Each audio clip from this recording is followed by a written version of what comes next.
உயிரோடும் உணர்வோடும் கலந்து வாழுகின்ற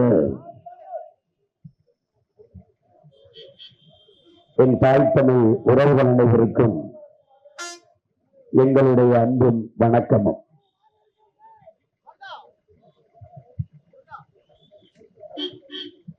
என் வறுமை பெற்றோர்களே, என் உடன் பிறந்தார்களே, உங்கள் பிள்ளைகள் எங்களை உற்று பாருங்கள்.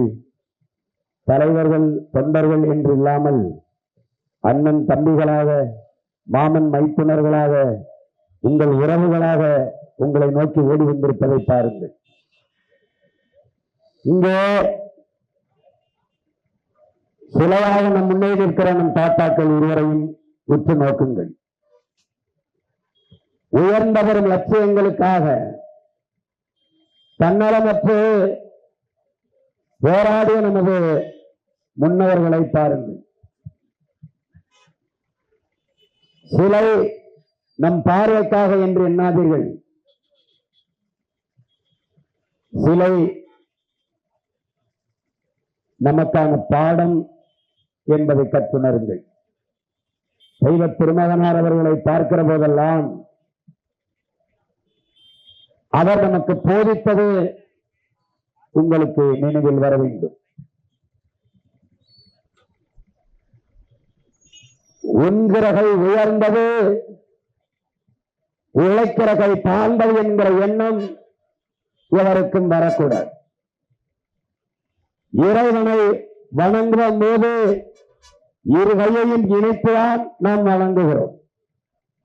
எனவே மானுட பிறப்பில் எல்லோரும் சமம் என்று படித்த சமத்துவ நாயகன் நம்முடைய தாத்தா தெய்வ திருமகன் முத்துராமலிங்கத்தவர் என்பதை தமிழ் இளம் தலைமுறையினர் நினைவில் வைத்துக் கொள்ள வேண்டும்.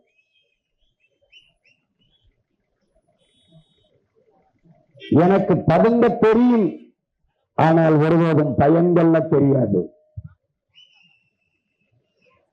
எனக்கு பால்தான் தெரியும், பஞ்சமத்தை தெரியாது. எனக்கு விவசாயம் தெரியும், வியாபாரம் தெரியாது என்று எளிய வாழ்க்கை வாழ்ந்த பெருமகனார். என் அன்பு தம்பி தங்கைகளே, இன்றைக்கு உங்கள் அண்ணன் பேசுவதை அன்றைக்கு என்னுடைய தாத்தா தெய்வ திருமகன் முத்துராமலிங்கத்தவர் அவர்கள் பேசி வந்தது என்பதை நீங்கள் நினைவில் கொள்ள வேண்டும்.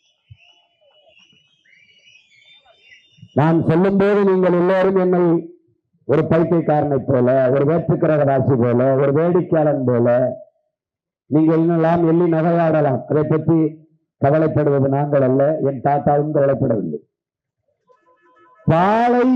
பாலை விற்பது போல ஒரு நாள் இவர்கள் தண்ணீரை விற்றார்கள். புறாக்கள் கூடு கட்டி வாழ்வது போல மனிதர்கள் வீடு கட்டி வாழ்வார்கள். விளை நிலங்களை எல்லாம் இந்த மனிதர்கள் கூடு போட்டு விற்பார்கள் வீட்டு மனைகளாக. இதை இன்று நீ பார்க்கிறாய். எல்லாம் அடுக்ககம் பிளாட்ஸ் கட்டி புறாக்கூடு மாதிரி வாழ்கிறான். தண்ணீரை போட்டில் அடைத்து விற்கிறான். எங்கு பார்த்தாலும் நெல்லு முளைத்த இளமெல்லாம் கல்லு முளைத்து வீட்டு மனைகளாக நிற்கிறது. இன்று நீ பார்ப்பதை பல ஆண்டுகளுக்கு முன்பு கணித்து சொல்ல ஒரு கால ஞானி நம் முன்னால் சிலையா நிற்கிற தாத்தா தெய்வ திருமகன் முத்துராமலிங்கத்தவர் என்பதை இந்த காலம். அதேதான் உன் அண்ணன் சொல்கிறேன், தம்பி காற்றை விற்க தொடங்கி விடுவானடா. வீசும் காற்றை வியாபாரமாக்குவான். தண்ணீர் வந்த போல அதுவும் வரும். மலையை நொறுக்கி விற்கிறான். நம் நிலம் பாலவனம் ஆகிவிடும். எந்த உயிரும் வாழ்வதற்கு வாய்ப்பற்ற நிலமாகிவிடும். தண்ணீரை உறிஞ்சி உறிஞ்சி விற்றுக் கொண்டு போகிறான். தாயின் மாறில் பால் குடிக்கலாம், அந்த மாறை அறுத்து ரத்தம் குடிக்கலாமா என்ற கேள்வியை நான் எழுப்புகிற போதெல்லாம் உனக்கு வேடிக்கையாக இருக்கலாம். அன்று தாத்தா சொன்னது இன்று நடக்கிறது. இன்று அவர் பேரன் சொன்னது நாளை நடக்கும். அதற்குள் நீ விழித்துக்கொள், எச்சரித்துக்கொள், எச்சரிக்கையாக விழித்துக்கொள். அவ்வளவுதான் நான் சொல்ல முடியும். உண்மையை சொல், அதை உறக்க சொல், உறுதியாக சொல், அதை இறுதி வரை சொல். நீதானடா உண்மையான வீரன் என்று போதித்தவர் நம்முடைய தாத்தா தெய்வ திருமகன் முத்துராமலிங்கத்தவர் அவர்கள். அதை போலவே எதற்கும் இல்லாத உங்கள் பிள்ளைகள், உங்கள் உடன் பிறந்தவர்கள் உண்மையை உறக்க சொல்லுகிறோம். அருகிலே ஒரு சிலை தேவர் வந்த தேவர் நம்முடைய தாத்தா முக தேவர் அவர்கள். என் அன்பு தம்பி தங்கைகளே, எவ்வாறு இன்னைக்கு உசிலம்பட்டி கல்லூரியை படிக்கிறாய், படித்துக் கொண்டிருக்கிறாய், கட்டி தந்த வள்ளல் பெருமகன் கல்வி தந்தை நம்முடைய தாத்தா முக தேவரவர்கள். நான் இதே இடத்துல தாத்தாவின் நூற்றாண்டு விழாவிற்கு நான் பேசியது வலைவெளியில் இருக்கிறது. 1.5 மணி நேரம் பேசியிருக்கேன், கேட்டுப்பார். நெகிழ்ந்து போவாய் வரலாற்றில் இருவருக்கும் இருந்த பாச பிணைப்பு. படித்து விட்டு வேலை கிடைக்கல, என்ன பண்றேன்னு தெரியல. தாத்தாவுக்கு குன்றக்குடி கோயில்ல தாடி வளர்த்துட்டு 22 வயசு இளைஞ, அவர் வேற தெய்வ திருமகன். இந்த தம்பி நல்ல என்ன படிச்சுட்டு இப்படி என்னப்பா ஒரு மாதிரி சொல்லுங்க, ஐயா நான் படிச்சுட்டு வேலை கிடைக்கலையா அப்படின்னு. சரிதான், அவனுக்கு வேலைக்காரன் கூட்டிட்டு வந்து தேர்தலை நிக்க வச்சு சட்டமன்ற உறுப்பினர் ஆகினாரு. காங்கிரஸ் கட்சியில் பெரிய முதலாளி நின்னா அவனை எழுத்து சாதாரண மகனை நிறுத்தி ஜெயிக்க வச்சு காட்டியவர் நம்முடைய தாத்தா தெய்வ திருமகன். பாலம் 3 பேரும் பெரிய பண முதலாளி நிற்கிறாங்க. அவர்களுக்கு எதிராக சாதாரண மகனை நிறுத்தி என் தாத்தா முக்கையத்தவரை தெய்வ திருமகன் அந்த தாத்தா ஜெயித்து வச்சது போல அவர்கள் பேரன் இந்த பேரனை நான் ஜெயித்து வைக்கணும். அதுக்கு எனக்கு நீங்கள் துணை நிற்கணும். முதலாளிகள் நிற்கலாம், பெரும் முதலாளிகள்.